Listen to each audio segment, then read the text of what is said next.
विधानसभा चुनाव 2022 को लेकर अभी हमारे साथ है नगर विधानसभा से कांग्रेस प्रत्याशी पूनम पांडे।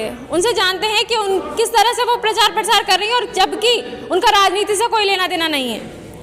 मैम, बहुत स्वागत है आपका रागिनी टाइम्स में। सबसे पहले तो हमें ये बताइए कि आपका राजनीति से कोई लेना देना नहीं था, फिर क्या मन बनाया कि कांग्रेस से आपने चुनाव लड़ने का सोचा?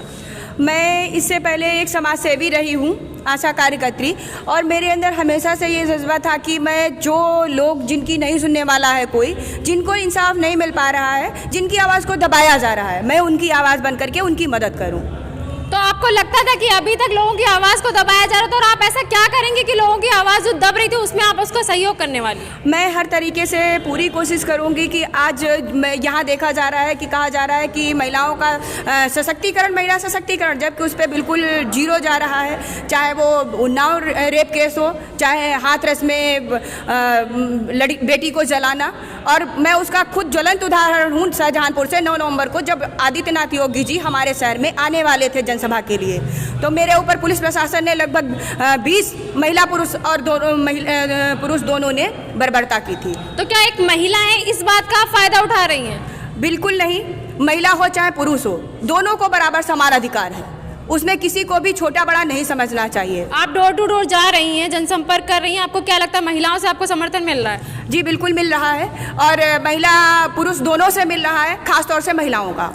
एक नारा दिया गया है कि लड़की हूँ लड़ सकती हूँ, इस बारे में आप क्या कहेंगे? लड़की हूँ लड़ सकती हूँ, इस बारे में आपसे कहना चाहूँगी कि जो प्रियंका दीदी जी ने मुझे सम्मान प्रदान किया है, इसकी मैं हकदार नहीं थी। केवल मैं एक छोटे परिवार से हूँ, राजनीति से बिल्कुल जीरो हूँ। जो उन्होंने मुझे सम्मान दिया उसके मैं बहुत बहुत आभारी हूँ। लेकिन जो लड़की हूँ लड़ सकती हूँ उन्होंने नारा दिया, उसको उन्होंने सिद्ध करके भी दिखाया है कि उन लड़कियों को आगे बढ़ाया है जो बिल्कुल उस लड़ाई में उतरने के लायक नहीं थी। आज उन्हीं की प्रेरणा से मैं यहाँ पर खड़ी हूँ और उन लोगों को मुकाबला कर रही हूँ जो 8 बार जीते हुए विधायक हैं, जो 4 बार जीते हुए चेयरमैन हैं यहाँ के। तो ये आपके लिए बहुत मुश्किल नहीं होने वाला है कि 8 बार से भाजपा विधायक रहे हैं यहाँ से, उनके साथ आप चुनाव में उनका सामना करने वाली? मुझे बिल्कुल मुश्किल नहीं लग रहा है, बल्कि उनके साथ फाइट करने में मुझे मजा आ रहा है, क्योंकि मेरी लड़ाई जो है वो सच्चाई और ईमानदारी की है, और उनकी लड़ाई जो है वो पैसे की हो रही है।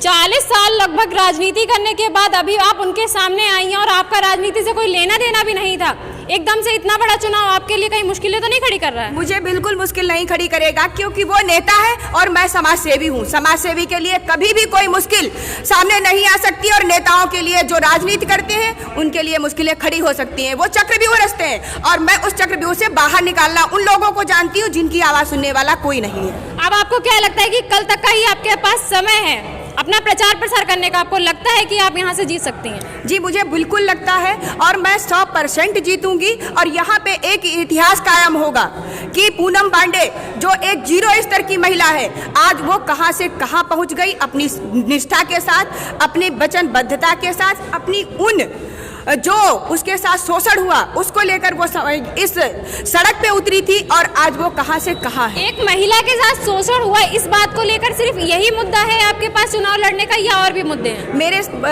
यहाँ एक मुद्दा नहीं, यहाँ बहुत से ऐसे मुद्दे हैं। जब मैं बाहर निकली हूँ कैंपेनिंग के लिए, तो मैं कुछ ऐसे लोगों से मिली हूँ, कुछ क्या बहुत ही ऐसे हैं जिनको कहा जाता है कि हर घर में आवास मिला है, लेकिन लोग तिरपाल तान कर रह रहे हैं, पानी टपक रहा है, उनके घर में गैस सिलेंडर भी नहीं है, चूल्हे पर खाना बना रहे हैं, ठेले पर सो रहे हैं, न बिजली है, न पानी है, न मकान है। उनके सड़कें ऐसी हैं जो कि आपको निकलना मुश्किल हो जाएगा। संचारी रोगों का नियंत्रण के लिए अभियान चलाया जाता है, और उसके बाद में वही मच्छर वहां पनप कर डेंगू, फाइलेरिया, मलेरिया सब पैदा कर रहे हैं। एक विधायक, अगर आप एक विधायक बन जाते हैं तो क्या एक विधायक वाला गुरूर आपके अंदर आएगा, जो आप सभी जब जैसे जनता से बात नहीं करना चाहते, और विधायक बनने के बाद क्या आपको लगता है कि आप जनता की मदद करेंगी? मैं बिल्कुल मदद करूंगी, उनके लिए हर समय तत्पर रहूंगी, क्योंकि मैं जिस लायक थी आशा कार्यकर्त्री, उनको सेवाएं दे रही थी बगैर घमंड के साथ, और मैं उनकी मदद के लिए, उनका एक फोन कॉल आता था मेरे पास और मैं उनके लिए आधी रात में दौड़ कर जाती थी, ये भी नहीं सोचती थी कि मेरे साथ कुछ भी हो सकता है। तो जो महिला उनके लिए, अपनी आशा बहनों के लिए, जिनके मानदेय के लिए मैं जा रही थी वहाँ पर ज्ञापन देने, उनके लिए मैं लाठियाँ खा सकती हूँ, तो जो आम जनता है उसके लिए अगर वो मुझे मत करके यहाँ से चुन करके विधायक बनाएगी तो मैं उनके लिए बहुत बहुत उनका आभार व्यक्त करूंगी। मेरा जश्न ये होगा कि मैं उस हर दरवाजे जाऊंगी। क्या आपको लगता है कि भाजपा में जातिवाद पे वोट होता है? जी बिल्कुल होता है जातिवाद पर। आज भी हमारे यहाँ के नाम नहीं लूंगी, उनका मंत्री जी ने बोला कि ब्राह्मण समाज अगर मुझे वोट नहीं करेगा तो मैं मुँह दिखाने लायक नहीं रहूंगा। तो ब्राह्मण, मैं एक बात कहना चाहूंगी उनसे, ब्राह्मण भूखा है तो सुदामा है, और ब्राह्मण अगर गुस्सा हुआ तो परशुराम है, और अगर कूटनीति में राजनीति में वो आया तो चाणक्य है। ब्राह्मण को ये लगता है कि आप ब्राह्मण है तो आपको ब्राह्मण वोट मिलेगा? ब्राह्मण वोट जरूर मिलेगा मुझे, और मैं उसकी हकदार भी हूँ, क्योंकि मैं उनके घर की बेटी हूँ, उनके घर की बहू हूँ, और उनके घर की इज्जत भी हूँ। एक बार उनको सम्मान खुद ही प्राप्त करना है।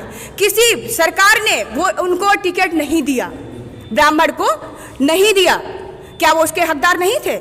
इतने लोगों को टिकट दिया गया, हमारे ब्राह्मण समाज में भाजपा सरकार ने टिकट क्यों नहीं दिया? किसी को देना चाहिए था। कांग्रेस पार्टी ने मुझ जैसी महिला को जो जमीनी स्तर से है उसको टिकट दिया, उसे सम्मान प्रदान किया। तो मेरे जितने भी ब्राह्मण वर्ग के सभी लोग हैं उनसे मैं हाथ जोड़कर निवेदन करती हूँ, आज जो आपको सम्मान मिला है उस सम्मान को बरकरार रखिए। मेरे साथ मुझे वोट करके 14 फरवरी को कांग्रेस पार्टी को अपने सम्मान को जीतिए, जिसके वो खुद हकदार हैं। बहुत बहुत धन्यवाद आपका। अभी हमारे साथ ही 135 नगर विधानसभा से कांग्रेस प्रत्याशी पूनम पांडे। आगे और अपडेट्स के लिए बने रहिए हमारे साथ। कैमरा पर्सन शादान के साथ मैं रागिनी श्रीवास्तव, रागिनी टाइम, शाहजहांपुर।